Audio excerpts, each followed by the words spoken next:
Bonjour à tous et bienvenue ou bienvenue sur ma chaîne, la bibliothèque d'Emilia. N'avez-vous pas toujours rêvé d'être un assassin dans un roman de fantasy et déjouer des complots, récolter des secrets et compagnie? Eh bien c'est possible aujourd'hui avec le challenge de mon amie Johanna de la chaîne La Citadelle de mes lectures. Elle a créé son premier challenge littéraire, donc déjà envoyez-lui beaucoup de force. Je vous mets évidemment la vidéo de son challenge en description, ce sera beaucoup plus simple qu'elle vous explique elle-même son challenge, elle le fera beaucoup mieux que moi. Il se déroulera du 7 août au 7 octobre, donc vous aurez 2 mois pour tenter de devenir un assassin, un maître assassin. La particularité du challenge de Johanna, c'est qu'il va être évolutif en fonction des années, c'est-à-dire que la première année vous allez passer des cours pour devenir assassin et à partir de la seconde année vous allez partir en mission.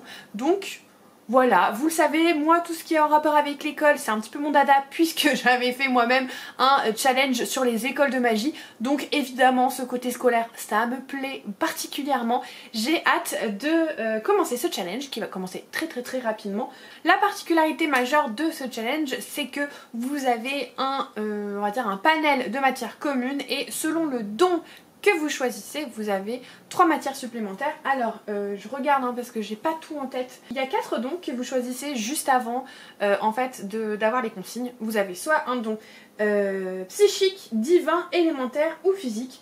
Moi évidemment j'ai choisi psychique parce que télékinésie, prémonition, télépathie, c'est des choses qui m'ont toujours plu. J'étais team Phoebe dans Charmed, donc je pense que ça n'étonnera personne. Donc je vais quand même commencer par les matières communes on va dire, puisque c'est tout le monde qui devra lire ces matières là. La première c'est, alors je suis désolée, je suis vraiment obligée de prendre l'ordinateur parce que c'est inspiré de la mythologie égyptienne et du coup les noms sont pas très commun on va dire au niveau des matières, donc je préfère prendre mon ordinateur. La première matière commune c'est l'osirictre et pour cela il faut choisir un livre qui parle de combat au corps à corps, combat spicy et enemies to lovers. Qu'est-ce que j'ai choisi dans cette catégorie? J'ai choisi d'y mettre le tome 5 du Sorceleur d'Andrzej Sapkowski, Le baptême du feu. Vous le savez, j'essaye de lire cette saga cette année en entier avant que un autre qu'Henri Cavill ne vienne interpréter le grand Géralt de Rive à la télé et que je ne puisse plus imaginer une histoire avec les traits d'Henri. Donc voilà, je suis un peu toc. Bon, c'est une raison comme une autre, mais c'est une raison de terminer une saga et donc j'en suis au livre 5. Je crois qu'en tout il y a 8 titres dans la saga principale. Le but c'est vraiment de les dégommer avant qu'un autre qu'Henri Cavill n'interprète on va dire Géralt de Rive à la télé, puisque je ne veux pas imaginer une histoire sans les traits d'Henri Cavill. Donc voilà, il me reste 3 livres à lire, c'est relativement rapide, il y a 400 pages mais c'est assez dense comme lecture. Il y a peu de dialogue, il y a peu d'espace, vous voyez c'est quand même assez, voilà. Donc on est plus à mon sens sur un 450 pages. Avec une pagination différente on va dire. Ça va extrêmement bien avec le thème combat, c'est une espèce de mage un peu particulier qui va combattre les monstres. Donc bah très bien. Et puis ça j'avoue que je l'avais un petit peu laissé de côté parce que c'est plus ambiance automne pour moi. Mais dès septembre ça ira, donc vu que le challenge dure jusqu'au 8 octobre ça devrait le faire. La prochaine matière commune c'est Shamat et pour ça il est question de nature, poison et ou cuisine. Et puis quoi de mieux qu'un cosy mystery culinaire pour ça. Évidemment j'ai mis Meurtre et tarte au citron vert de Joanne Fluke publié chez Cherche Midi. J'ai toujours pas fait la vidéo sur ce livre. Ça arrivera, promis ça arrivera, je sais pas quand mais ça va arriver. J'ai très envie de reprendre cette série de vidéos où je pâtisse, je mène l'enquête et je lis, tout simplement, c'est la base de la base. Et donc c'est le 8e tome de la saga Anna Swanson. Anna Swanson c'est une pâtissière qui habite dans une petite ville et qui en gros est toujours là au mauvais endroit, au mauvais moment. Et elle est toujours témoin soit d'un meurtre, soit elle découvre un cadavre, soit voilà. Et du coup sa petite spécialité c'est de mener l'enquête et j'aime vraiment beaucoup cette saga. J'aimerais bien lire celui-ci vraiment avant la fin de l'été parce que tarte au citron vert ça fait très estival quand même. Non, vous trouvez pas? On verra, si jamais j'arrive pas à faire la vidéo je reprendrai pour Meurtre et Carrot Cake, au pire c'est pas très grave. Mais voilà ce que je choisirais pour Shamat. Et ensuite on avait Résocratie et là il est question de politique en jeu avec donc comme mot-clé fantaisie adulte, tueur et je ne sais plus quoi. Moi je me suis arrêtée à fantaisie adulte puisque je vais continuer mon écoute des Aventuriers de la mer de Robin Hobb avec le Seigneur des Trois Règnes. C'est le tome 7, alors moi je l'ai lu par 3, puisque je vous avais fait une vidéo où je vous expliquais l'ordre de lecture et comment il fallait lire, comment vous pouviez lire l'univers de l'Assassin Royal. Et en fait la découpe française a découpé en 3 les livres, donc ça veut dire que vous avez 9 tomes en français et vous en avez 3 en anglais. Donc je les lis 3 par 3 parce que je considère que si l'autrice a considéré que son livre était un livre à part entière, c'est qu'il faut le lire tel quel. Sinon évidemment vous avez le premier tome à chaque fois de chaque livre où on nous explique un peu les enjeux, le deuxième tome de chaque livre, donc les tomes 2, 4, 8 où il se passe rien, et rien, moins, et les derniers tomes où c'est explosif. Et il faut les lire comme un tout. Moi je les écoute sur Audible et du coup je vais forcément lire les 3 tomes. Ce qui est cool, c'est que dans le challenge de Johanna, vous avez un point bonus si vous lisez certains livres, notamment La Guilde des Ombres et L'Assassin Royal / Les Aventuriers de la Mer. Et j'ai demandé à Johanna, elle m'a bien confirmé qu'il fallait compter 1 point par livre en découpe. Ce qui veut dire que là, si je lis les 3, ça me fait 3 points. Puisque, autre particularité, pour devenir major de promo, il faut 10 points. Autant vous dire qu'en bonne Hermione Granger que je suis, il est hors de question que je n'ai pas 10 points. Donc vous avez 1 point par lecture, ce qui veut dire qu'avec les matières normalement de ma spécialité, j'ai 8 points, mais j'aurai largement les 10 points, vu que ça me fera déjà 3 points en plus. Voilà, donc j'aurai le titre de major de promo, c'est inenvisageable que ce ne soit pas le cas, et je lirai pour sûr Les Aventuriers de la Mer, les 3 tomes sur le mois d'août. Je vais attendre quand même que le challenge commence, histoire de pas perdre des points, mais ça c'est évident que voilà, c'est 3 points qui seront facilement gagnés.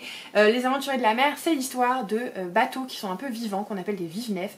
Et en fait, il faut 3 générations de capitaines qui meurent à bord pour que la vive-nef prenne vraiment vie. Et on est vraiment dans un univers politico-social très particulier, avec des cités marchandes, avec ce qu'on appelle le désert des pluies, qui est une cité un petit peu reculée, où il y a des personnes un peu bizarres avec des écailles sur la tête, qui font peur aux cités marchandes, et en même temps ils sont obligés de commercer avec eux pour pouvoir survivre. Enfin, c'est vraiment un monde très particulier. Robin Hobb, comme elle sait le faire, fait des mondes extraordinaires et des personnages absolument incroyables.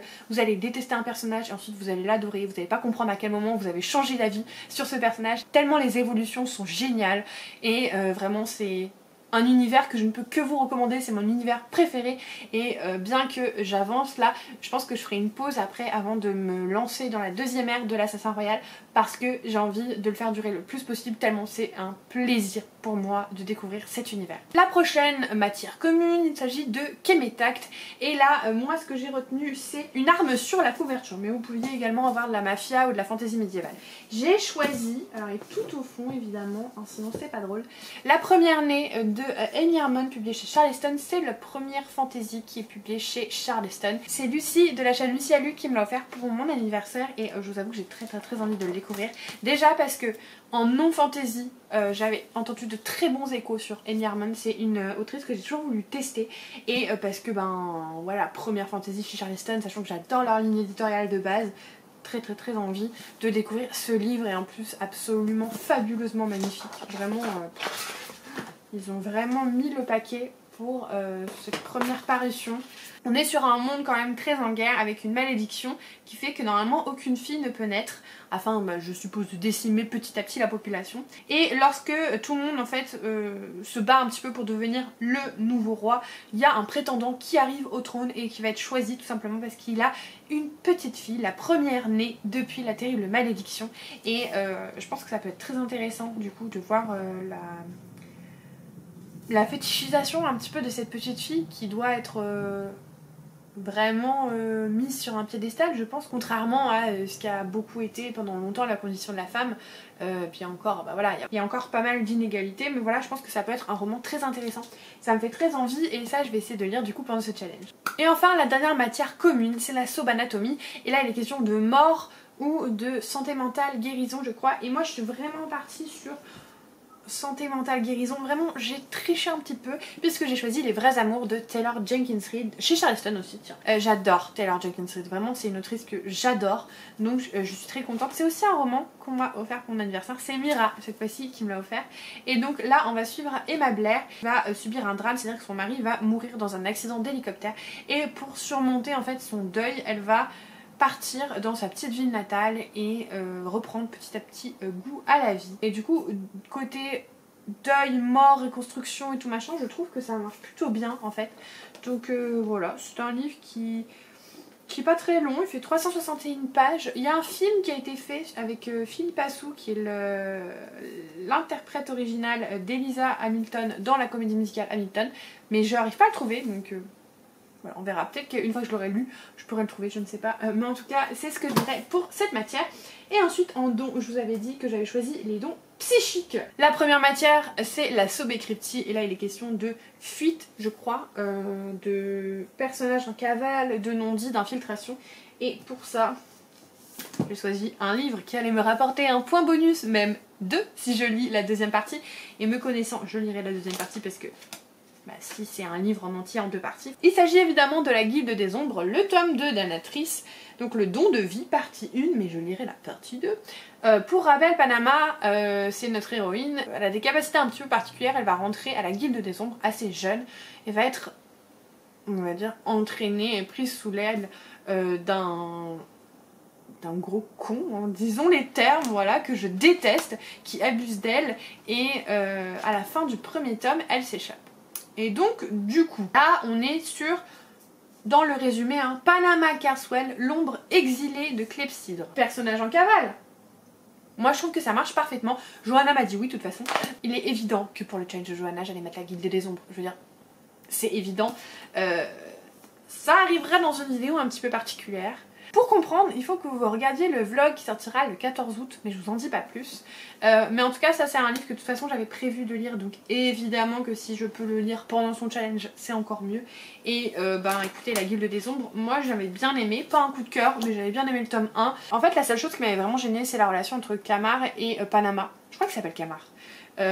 Vraiment, ça m'avait beaucoup contrarié, et le fait qu'on n'est plus du tout là-dedans, on n'est plus du tout dans cette emprise, cette soumission, et je pense que je vais encore plus aimer. Du coup je pense que je ferai à la fois audio et à la fois papier, parce que déjà c'est un peu illisible, hein, les livres en page plume blanche, et en plus on est quand même sur un livre qui fait à peu près 1100 pages, version plume blanche. Autant vous dire que c'est une belle bête. Alors ça non, hein, les deux ensemble ils font à peu près 1100 pages, version plume blanche, donc encore plus en édition classique, on va dire. Dans d'autres maisons d'édition, ce serait plutôt 1200-1300 pages. Donc je pense que j'alternerai avec le livre 2, ce sera très très bien. Ensuite, on avait Mae Veritas, technique d'interrogatoire. Et là, il fallait lire du dark, sortir de sa zone de confort ou lire en VO. Et je vous avoue que le dark, c'est pas trop mon truc. Même la dark fantasy, c'est pas ce que je préfère. Sortir de ma zone de confort, je le fais tout le temps. Par contre, lire en VO, de toute façon, j'avais prévu de lire un livre en VO avant la fin de l'été. Il s'agit de Discourse Light de Henny Liefeld. C'est la suite de ce Don Perfide qui est traduit chez Rajour en français. Vous allez bientôt, je pense, avoir la suite. C'est une duologie. Donc en fait, si je lis ce livre, je termine la duologie. Je termine une saga. Or, j'arrête pas d'en commencer en ce moment. Donc autant vous dire que ça, c'est lu en août. C'est sûr, juste attendre que le challenge commence. Mais ce sera lu en août. Je trouverai un moyen de l'intégrer à la vidéo. Je vous jure que je trouverai.